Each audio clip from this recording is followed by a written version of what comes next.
Welcome to Tech It Up with Jessica Lee. I'm here with the VP of Marketing Mid-Market from SAP, Jaana Linsenmayer. Jaana, welcome to the show.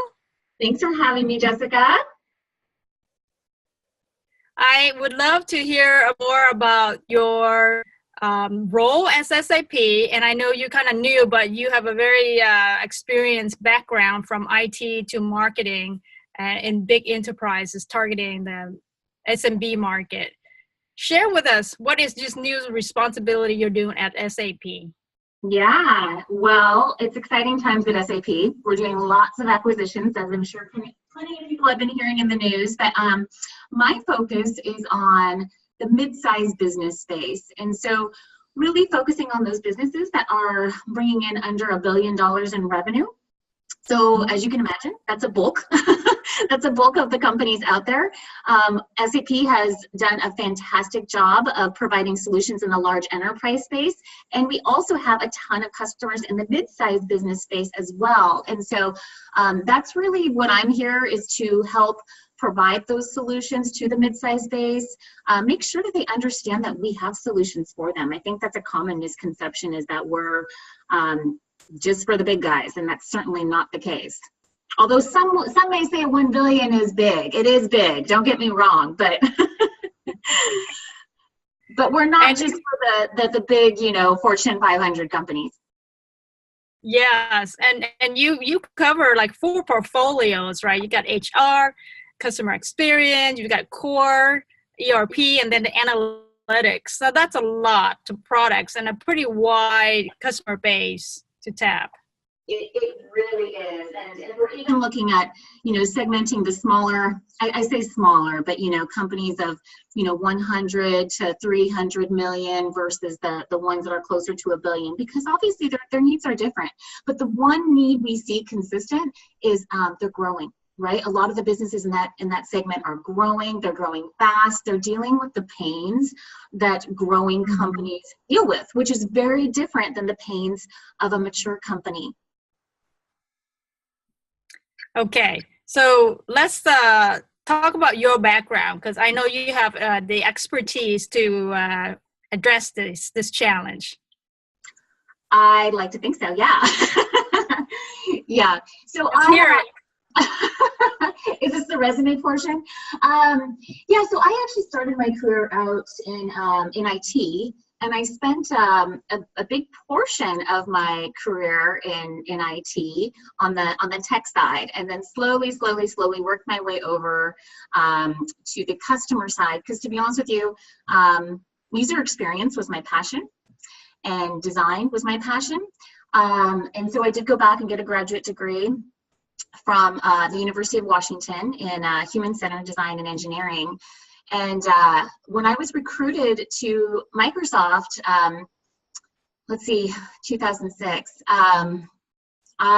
that's when I started to get into the marketing side and the advertising side. And so I found that my experience in user-centered design and my passion for it actually was very relevant in marketing, because so much of what we do is, let me rephrase that. I would say all of what we do should be aimed at resonating with people. How do we touch and capture hearts and minds when you're talking about complex topics like enterprise resource planning? So it's a hard nut to crack, but it's one that I'm very interested in, and certainly we had this challenge at Microsoft when I was there. And I worked for Microsoft for about 9 or 10 years, and a portion of that time I focused on SMB marketing, and I led the North America SMB marketing team. And then also a lot of times when you're dealing with this mid-sized business space, you are working through a channel. And so I had the opportunity to work with a lot of partners, working with partners to reach that same audience, and that is exactly what I'm doing at SAP as well. We have a fantastic partner channel. So what's your favorite marketing tactical strategy to actually acquire new customers in the SMB market? One of the ones that I have found to be effective, and I haven't implemented it yet at SAP. I'm working on it. As you can imagine, being in a larger company, things don't move as quickly as they do in smaller companies. But the last company I came from, which was a Microsoft and Salesforce partner, I think we did find a really successful motion, which is a couple things. One was working closely with the sales team to find out what topics were resonating. So often we spend our time with product people and we think about what do we want to promote from a product perspective. I have found that to not necessarily be effective, but when you start to talk with the sales team, you'll learn the words that they're hearing on the phone or when they go meet with customers, and you'll learn the actual pain points. And so one of the things I found to be effective is working with them on the hot topics, right? Running webinars, because webinars are easy to run and they're inexpensive to run. And after the webinar is over, you then have an asset that you can continue to drive, assuming you're capturing the recording. You have an asset that you can continue to promote and drive people to. So I'm a big fan of webinars. I'm a fan of working with sales to figure out what are the right topics for webinars, and then getting someone on the webinar who can be very captivating. I think we've all been on webinars before where you just start multitasking because it's getting boring and it's hard to stay engaged. I think that's a tricky one to address, but that's my favorite. Okay, so let's talk about diversity and inclusion. I think you've been in tech for a long time. I think there's definitely progress. Even that today is like toward the end of Women's History Month. I would love to hear your thoughts on that. Yeah, you're right. A lot has changed. I love where it's changed, and I love seeing the millennials come into the workplace, and I feel like they are so much more advanced when it comes to diversity than folks that have been, like myself, where I don't sometimes question things anymore because it's been such a standard. And I feel like there's this revitalization of conversations and topics.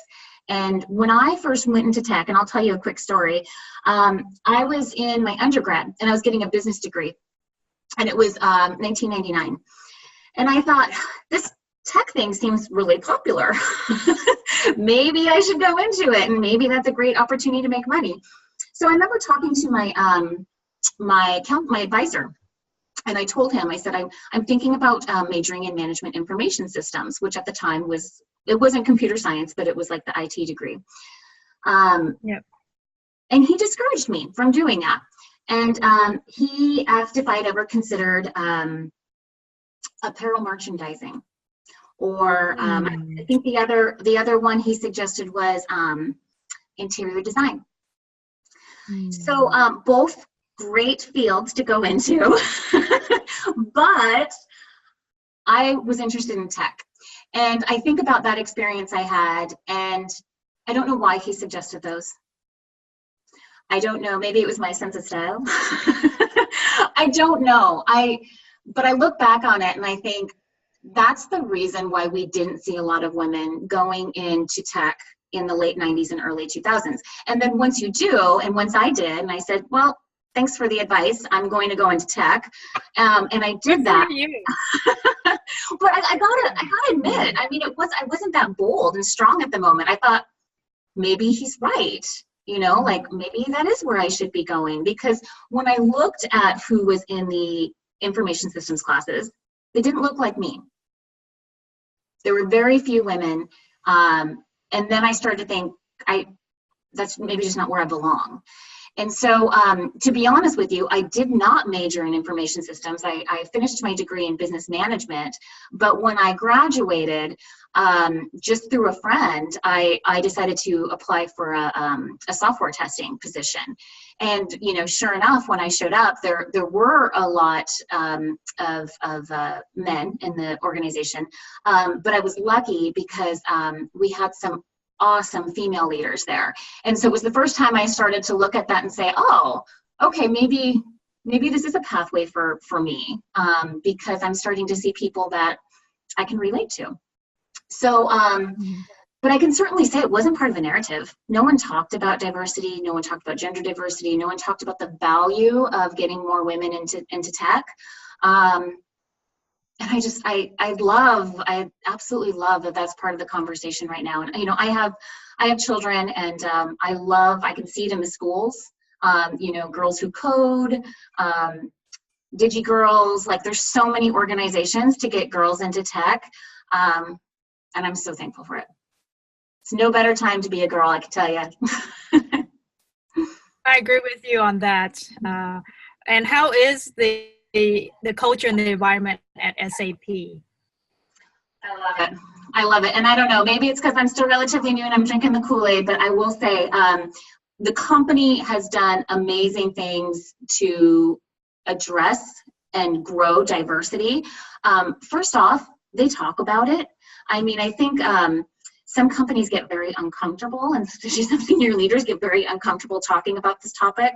And, you know, I understand there's been a lot in the news around senior leaders who have maybe said the wrong thing and been criticized for it. But I love that at SAP, it's not a taboo topic.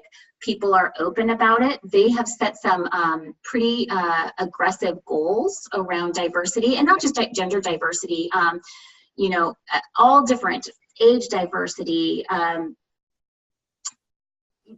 race. Yeah, race. I'm just kind of going through them all. Any kind of diversity, right? And that they're really looking at it all over the board. I mean, we even have an organization called Autism at SAP, where we are hiring, you know, we do target folks that with autism and bring them in and actually have a program where they can connect with other people who are autistic in the company. And so there's just a lot of discussion around diversity. And from a gender diversity perspective, in 2017, the board actually made some initiatives around it and decided that this was going to be a priority for the company. So we currently have 25% women in management, but the goal is to get to 30% by 2022. Now, I'd love to see 50%, but this is tech, and this is kind of it's a struggle, right? And I think part of the struggle is we need more women in the pipeline. We need more women in the tech programs in college. We need more women going into tech jobs. And so I think as this pipeline grows, it will become easier to hit. But 30% by 2022 is definitely a standard within the industry, and I look forward to us meeting it and exceeding it. Yeah, and that's why I actually am so glad I have this platform to give more women leaders the visibility, because generation of girls do need the role models, and having speakers like yourself being promoted through social media as a tech leader is a way to help address that gender imbalance in the leadership level.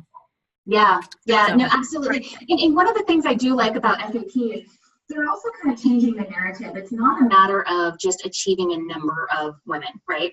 And so part of the narrative that I'm hearing at SAP is around how do we support men and women in taking care of family activities and household responsibilities. And so there's a strong tone around balance. And I know some people, I think balance is a little bit of a polarizing word because it means different things to different people. But the idea is that every employee, doesn't matter what your gender is, or your race, your ethnicity, anything, we all have accountabilities outside of work. And we all need to practice self-care.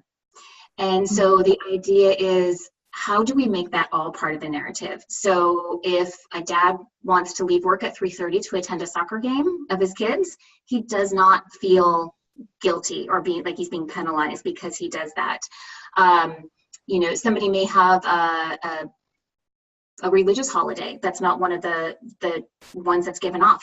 They're not going to feel like they can't do those things that are those priorities that are outside of work. They will feel like they're supported. And so I like that is the narrative, because I feel like that is probably even more important than hitting numbers, is creating an environment where people can take care of their needs outside of work. And when you do that, everyone will flourish. Yes, I agree with you. I think that I did see the SAP CEO talk about that. And I think that's very smart, because taking care of the whole person is taking care of your business outcome in the end. Yes. Yeah, and unfortunately, since women still carry a lot of the household responsibilities, it seems to be a narrative just around women.